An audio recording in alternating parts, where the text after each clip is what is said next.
The trio of Edgar Wright, Nick Frost, and Simon Pegg reunite for a third film. The World's End feels very familiar in tone with their other films and the TV series Spaced. It deals with several of the same themes, displays the same kind of wit, and works in pop culture references whenever possible. And while the movie goes into some chaotic places on this crazy journey the characters take us on, it all feels very familiar.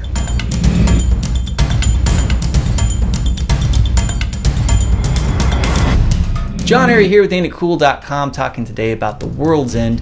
It feels like an old friend that you haven't seen in a while. When you guys get back together, it seems like no time has passed.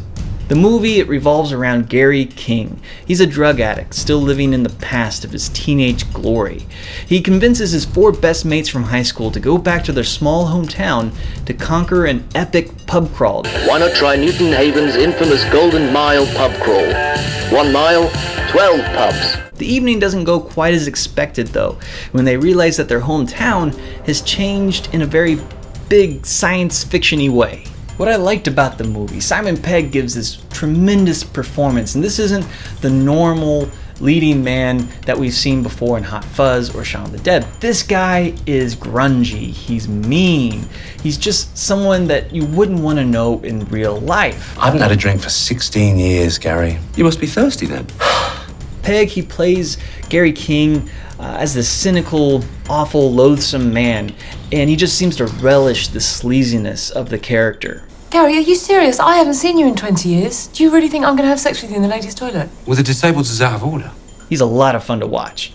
Also, as a 35-year-old male, the story, it feels very relatable. Much of the first half of the film deals with going back to your hometown and reliving the glory days of your past and learning how to reconnect with people that you used to share this really deep bond with. Let's do this! Probably my favorite thing about the movie, though, is Edgar Wright's visual style and his ability to shift up the tone and the pacing at the drop of a hat. His technique leaves you a bit off kilter, switching up genres on you as soon as you start to get comfortable. Although Wright's style carries over from both Shaun of the Dead and Hot Fuzz, it's very reminiscent of those movies, I would compare it more to a film like From Dusk Till Dawn, starting off in a particular way and then shifting into a completely different kind of movie halfway through. What I didn't like about the movie, the bad guys, I think they're just a really flimsy excuse to drive the plot. There isn't really much to them. They create these awkward motivations for everyone, and after a while the characters, the setting, and the conflict, they begin to feel hollow. I won't spoil what the bad guys are or their goals, but they frankly don't make a ton of sense, and after a couple of action scenes, they simply become punching bags for our ordinary guy heroes. Also, Pegg's character, while being a great anti-hero, he kind of makes for a rough protagonist. Leave a light on, good lady, for though we may return with a twinkle in our eyes, we will in truth be blind. Drunk. He's unlikable, he's mean, he manipulates people. He's just simply hard to care for. Pegg rarely ever lets up on the throttle, giving us only quick glimpses of his humanity before letting Gary slide back into a full-on dirtbag. While I liked how his character tended to blossom when the chaos is unleashed on his hometown, it's difficult to get behind his irresponsible actions that endanger his friends. Later in the film, when Gary throws himself into this very dangerous situation, the character Nick Frost plays has to decide whether he's going to save his friend from high school, who's now this total bum and mean, and he's manipulative, and he's been mean to him this whole time, or should he save himself and his other friends?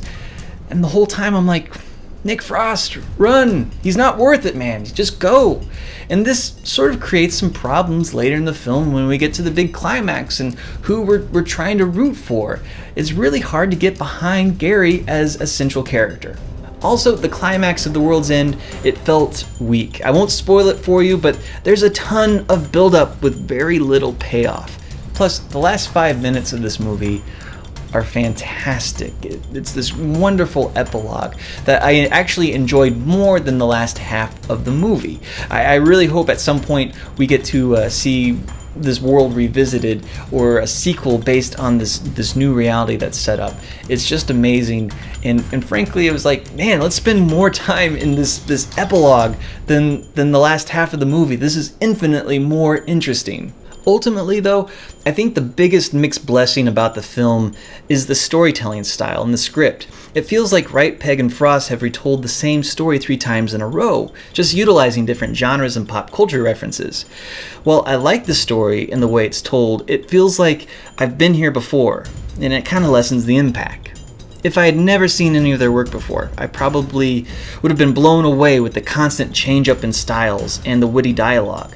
As the third film in the trilogy, though, you go in expecting the shifts, and it lessens their impact. Maybe it's just too much deja vu for me, or the narrative didn't hit me in the right way, but The World's End is like my third favorite film in the Cornetto trilogy, but behind Hot Fuzz at 2 and Shaun of the Dead at 1. I think everyone has their own list, and I don't think there's a wrong list here. They're all really, really good movies. I just happen to like those first 2 a little bit more than The World's End. Sure, it has some problems, but it's still one of the most entertaining movies that I've seen this summer, and I think any geek with half a geek brain is going to dig this film a lot. It's a lot of fun. It's really great. And I'm actually looking forward to seeing it again because I think there's a lot of small things that I missed along the way.